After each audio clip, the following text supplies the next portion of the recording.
Chers amis, Frédéric et Père Julien, bonjour et bienvenue. Aujourd'hui, nous allons parler de ce 4e dimanche de l'Avent. Et je crois que cette année, nous n'avons pas de 4e semaine. Mais pourquoi donc, Frédéric? Bonjour, merci de m'accueillir sur Culture Bible. Alors, vous avez raison, Jean.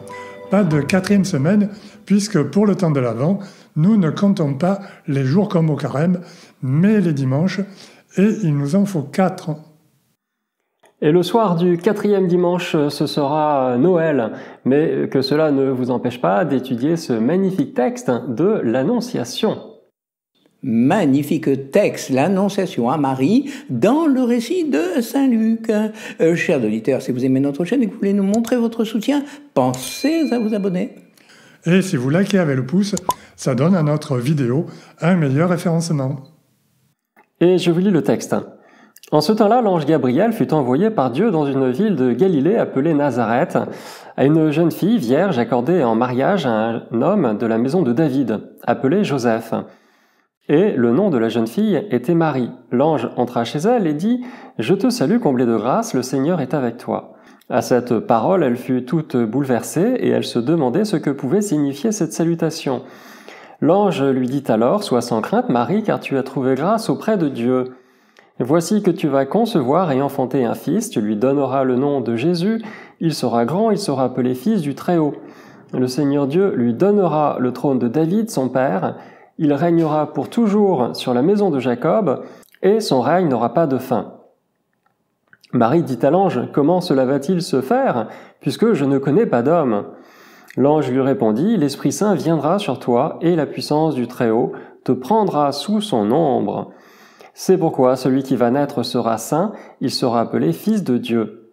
Or, voici que dans sa vieillesse, Élisabeth, ta parente, a conçu elle aussi un fils, et en est à son 6e mois, alors qu'on l'appelait la femme stérile, car rien n'est impossible à Dieu. Marie dit alors, « Voici la servante du Seigneur, que tout m'advienne selon ta parole. » Alors l'ange la quitta. Voilà, on peut noter que les 2 premiers chapitres de l'Évangile selon saint Luc fonctionnent sur le mode du parallèle entre Jean et Jésus et entre les 2 familles. C'est vrai en ce qui concerne les circonstances, les annonces, les réactions, les naissances, tous les débuts. Oui, la foi de Marie apparaît grâce à ce parallèle avec beaucoup plus de force et de contraste. Marie reçoit en effet la visite de l'ange Gabriel et l'ange lui dit « Sois sans crainte Marie, car tu as trouvé grâce auprès de Dieu. Voici que tu vas concevoir et enfanter un fils et tu lui donneras le nom de Jésus. » Et Marie va émettre une certaine objection. Oui, une objection, tout à fait. Et avec beaucoup de bon sens, elle dit « Comment puis-je concevoir puisque je ne connais pas d'homme ?» Et au début du chapitre, Zacharie, lui aussi, soulève un empêchement. « Ma femme est trop âgée pour être enceinte. » C'est vrai, c'est aussi un empêchement, mais on peut dire que l'ange n'a pas du tout interprété leur réponse de la même façon. L'ange s'est mis en colère à l'égard de Zacharie et il en a perdu l'usage des cordes vocales. C'est vrai que l'attitude de Zacharie a été nettement perçue par l'ange comme un doute manifeste. Allons bon, attendez, mais ce n'est pas normal tout ça, voyons. On aurait 2 poids et 2 mesures, c'est ça Julien ? Non, alors bien sûr, pas de poids, de mesure, il n'y a rien d'arbitraire dans la réaction de l'ange, parce que Zacharie, à la différence de Marie, je ne sais pas si vous avez remarqué, mais il a demandé un signe, et il a eu l'affront de demander une preuve. Quand l'ange lui a dit qu'il aurait un fils, il a répondu « Comment vais-je savoir que cela va arriver ?» Marie, elle s'est bien souvenue de la parole des prophètes, de son catéchisme, et elle s'est rappelé certainement cette parole, « Voici que la Vierge concevra et enfantera un fils », et ensuite elle a obéi dans la foi. Oui, tout à fait, dans la foi, en disant, je cite, « Voici la servante du Seigneur, que tout m'advienne selon ta parole. » Et il est vrai que la foi de Marie est soulignée par ce contraste entre Zacharie et elle. Mais pourquoi était-il si important que Marie ait une foi aussi parfaite? Et imaginons un instant que Marie, comme Zacharie, ait mis en doute la parole de l'ange. Jésus n'aurait-il pas pu naître de Marie malgré ses quelques résistances, Père Julien? Alors c'est une question fondamentale que vous posez là, Jean. Dieu voulait certainement associer l'humanité à son œuvre du salut. Mais vous savez, la participation de Marie est en fait tout à fait en cohérence avec le reste de l'histoire sainte. Oui, on peut s'en tenir à l'Évangile. Jésus s'entoure de disciples et d'apôtres, où on voit qu'il suscite sans cesse leur réponse de foi dans une vraie liberté. Et il leur donne des responsabilités impressionnantes. Juste avant d'envoyer ses disciples en mission, par exemple, Jésus leur donne ses recommandations et il déclare « Celui qui vous écoute, m'écoute. Celui qui vous rejette, me rejette. Et celui qui me rejette, rejette celui qui m'a envoyé. » C'est dire le désir de Jésus de vraiment les associer à sa mission. Les disciples ne doivent faire qu'un avec Jésus qu'il représente. Et il ne suffit pas de délivrer un message, il faut le vivre. Voilà, la participation de Marie, son implication totale dans l'œuvre du salut, s'inscrit dans cette même logique que dans l'Évangile. Le Seigneur a voulu en fait l'associer au mystère de la rédemption, et pour cela, Marie avait été préparée d'avance pour répondre à l'ange avec une telle perfection, sans la moindre trace de péché, d'orgueil ou de résistance. Et est-ce que vous savez comment, Jean, je vous écoute? Eh bien, mon père, je pense que c'est lié à l'Immaculée Conception. Exactement. Et je citerai le numéro 488 du catéchisme de l'Église catholique. Dieu a envoyé son Fils. Mais pour lui façonner un corps, il a voulu la libre coopération d'une créature. Pour cela, de toute éternité, Dieu a choisi pour être la mère de son Fils, une fille d'Israël, une jeune juive de Nazareth en Galilée. Ah ben oui, je vois, le Seigneur voulait pleinement associer Marie à l'œuvre du salut. Il ne fallait pas seulement qu'elle soit une femme exceptionnelle pour porter Jésus. Non, Dieu la voulait sainte pour qu'elle soit sa collaboratrice. Voilà, et ce que vous dites à propos de Marie vaut aussi pour toute l'Église. C'est ce que dit Paul au chapitre 5 de la lettre aux Éphésiens, où le Christ, je cite, « a aimé l'Église ». S'est livré lui-même pour elle, afin de la rendre sainte en la purifiant par le bain de l'eau baptismale. Il voulait se la présenter à lui-même, cette Église, resplendissante, sans tache ni ride, ni rien de tel. Il la voulait sainte et immaculée. Sainte et immaculée. Et il y a cette expression qu'on entend souvent à propos de cette participation de Marie, elle serait co-rédemptrice. Qu'en pensez-vous ? Oui, je vous pose cette question, Julien, parce qu'il me semble que le terme ait fait l'objet de polémiques retentissantes. Oui, donc lors de l'homélie de la messe de Notre-Dame de Guadalupe à Saint-Pierre de Rome, c'était le 12 décembre 2019, il n'y a pas si longtemps, le pape François a déclaré en effet que la Vierge Marie n'était pas une co-rédemptrice et qu'il n'était pas nécessaire non plus de perdre du temps avec de nouveaux dogmes.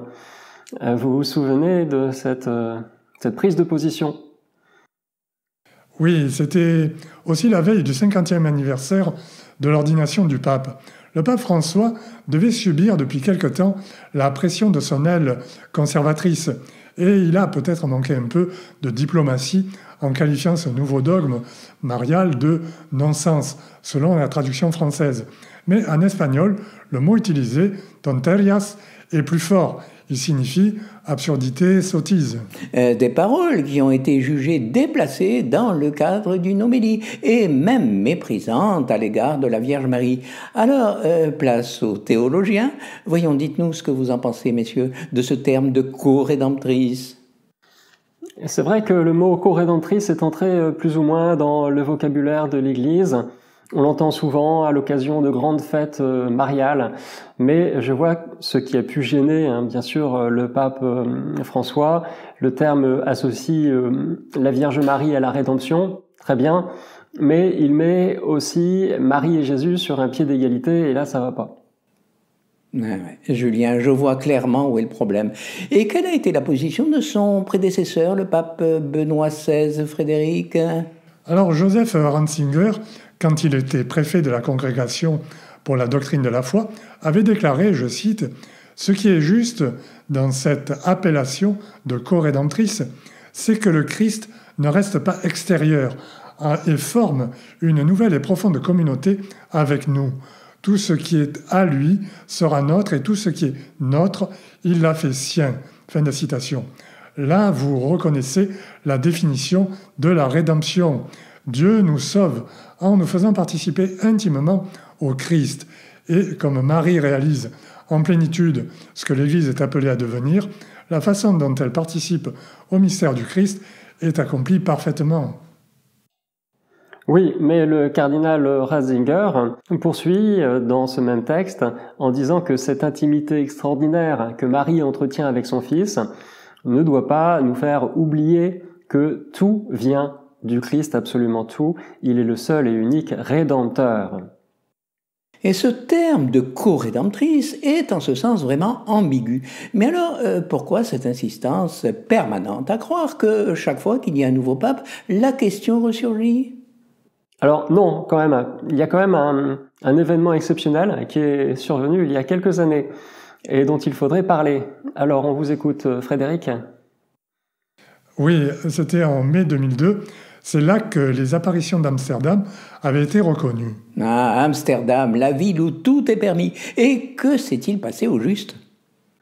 Eh bien, ces apparitions se sont déroulées de 1945 à 1959. La Vierge Marie aurait exprimé sa volonté que tous les hommes la reconnaissent comme la dame de tous les peuples, ou mère de tous les peuples, pour que soit promulgué ensuite un nouveau dogme, un dogme marial.